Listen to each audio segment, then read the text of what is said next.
My name is Nick Brand. I'm the Director of Corporate Programs at the Chicago Council on Global Affairs, and thank you all for joining us this evening. I'd like to take this opportunity to welcome George Friedman to the Chicago Council. I believe it's his first time here, so thank you so much for being with us. No place is really pacific for very long. I mean, neither the United States, we have constant wars, okay? Europe will, I suspect, not return to the 31 years, but it will return to humanity.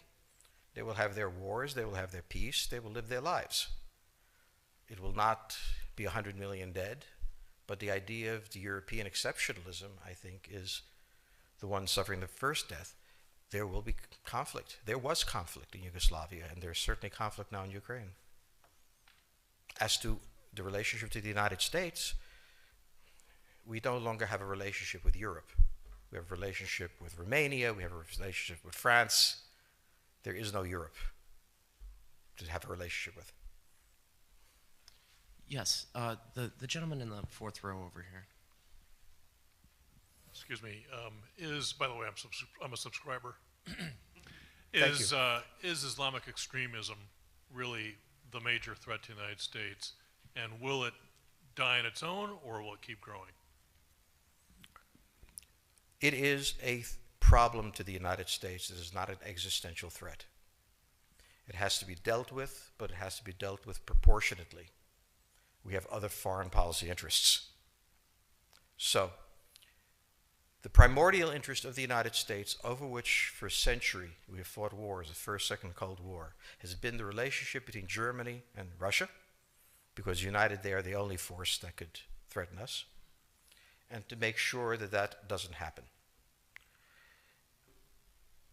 If you're a Ukrainian, is essentially reach out to the only country that will help you, which is the United States.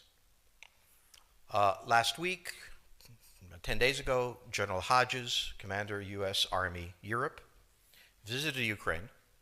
He announced that U.S. trainers would now officially be coming, not just unofficially coming. He actually pinned medals on Ukrainian fighters, which by protocol of the military is not the way. Foreigners don't get to pin on, medals, but he did, showing that this was his army. He then left and in the Baltics announced that the United States would be pre-positioning armor, artillery, and other equipment in the Baltics, Poland, Romania, and Bulgaria, which is a very interesting point. So the United States, and now yesterday the United States announced that it would be sending weapons. Tonight, of course, they denied it, but they are. The weapons will go. In all of this, the United States has acted outside the context of NATO.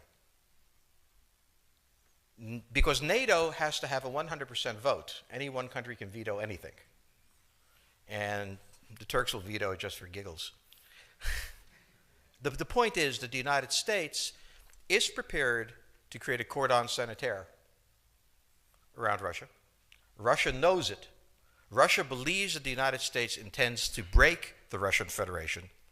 I think that, as Peter Lorre put it, we don't want to kill you, we just want to hurt you a little bit. Either way, we are back at the old game.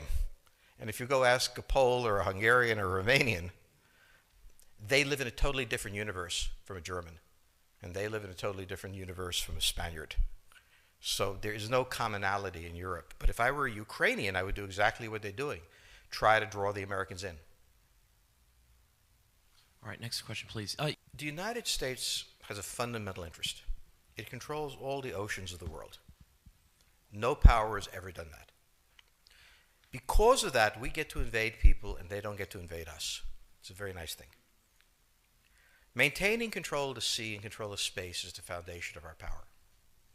The best way to defeat an enemy fleet is to not let it be built. The way the British managed to make certain that no European power could build a fleet was to make sure the Europeans were at each other's throats. The policy that I would recommend is the one that Ronald Reagan adopted toward Iran and Iraq. He funded both sides so they would fight each other and not fight us. This was cynical. It was certainly not moral. It worked. And this is the point. The United States cannot occupy Eurasia. The moment the first boot sets the ground, the demographic differential is we are totally outnumbered. We can defeat an army. We cannot occupy Iraq. The idea that 130,000 men would occupy a country of 25 million, well, the ratio in New York of cops to citizens was greater than we had deployed in Iraq.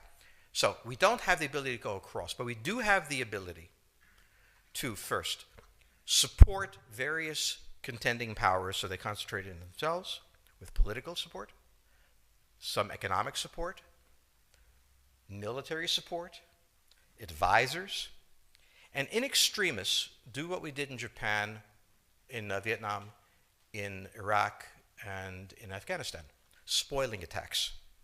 The spoiling attack is not intended to defeat the enemy. It's intended to throw him off balance.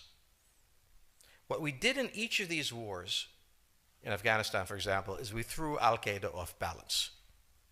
The problem we have, since we're young and stupid, is that having thrown them off balance, instead of saying, okay, job well done, let's go home, we said, well, that was easy. Why don't we build a democracy here? This was the moment of dementia that came in. The answer, therefore, is the United States cannot constantly be intervening throughout Eurasia. It must be selectively intervening and very rarely. That is the extreme moment. We cannot, as the first step, send American troops. And when we send American troops, we have to clearly understand what the mission is, limit it to that, and not develop all sorts of psychotic fantasies. So hopefully we've learned that this time. It takes a while for kids to learn lessons. But I think you're absolutely right. We cannot, as an empire, do that. Britain didn't occupy India. It took various Indian states and turned them against each other and provided some British officers for an Indian army. The Romans did not send vast armies out there. It placed kings like, various kings it created under the emperor, and those kings were responsible for maintaining the peace. Pontius Pilate was an example. So empires that are directly governed by the empire, like the Nazi Empire, fail. No one has that much power. You have to have a level of cleverness. However, our problem is not yet that. It is actually admitting that we have an empire. So we haven't even gotten to that point where we don't think we can kind of go home and it'll be over and done. And so we're not even ready for chapter 3 of the book. Next question, please. Yes, the gentleman right here in the fourth row.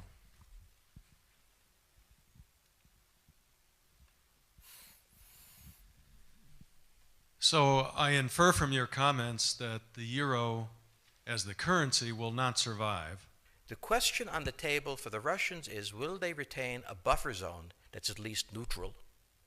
Or will the West penetrate so far in the Ukraine that they're 70 miles away from Stalingrad and 300 miles away from Moscow? For Russia, the status of Ukraine is an existential threat. And the Russians cannot let go. For the United States, in the event that Russia holds onto the Ukraine, where will it stop? Therefore, it's not an accident that General Hodges, who's been appointed to be blamed for all of this, is talking about prepositioning troops in Romania, Bulgaria, Poland, and the Baltics. This is the intermarium, from the Black Sea to the Baltic, that Pilsudski dreamt of. This is the solution for the United States.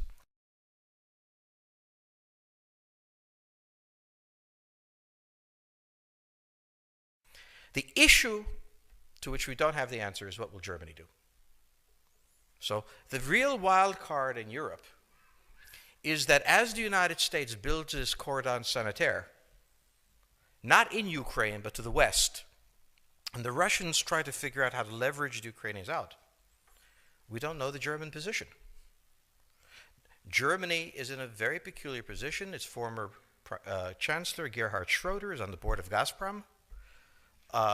They have a very complex relationship to the Russians. The Germans themselves don't know what to do.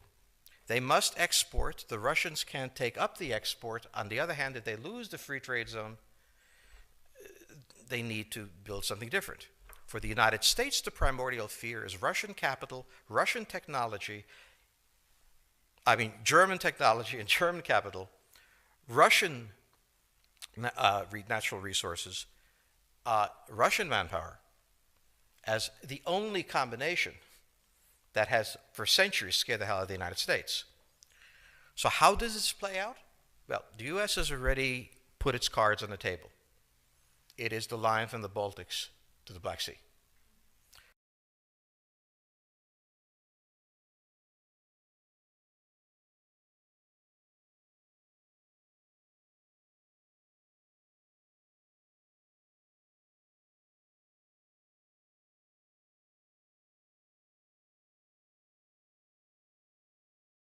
For the Russians, their cards have always been on the table. They must have at least a neutral Ukraine, not a pro-Western Ukraine.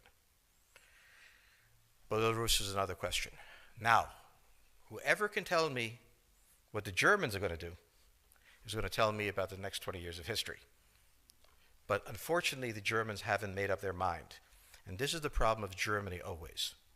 Enormously economically powerful, geopolitically very fragile, and never quite knowing how to reconcile the two. Ever since 1871, this has been the German question, the question of Europe. Think about the German question, because now it's coming up again. That's the next question that we have to address. And we don't know how to address it. We don't know what they're going to do. And unfortunately, that's all we have time for this evening.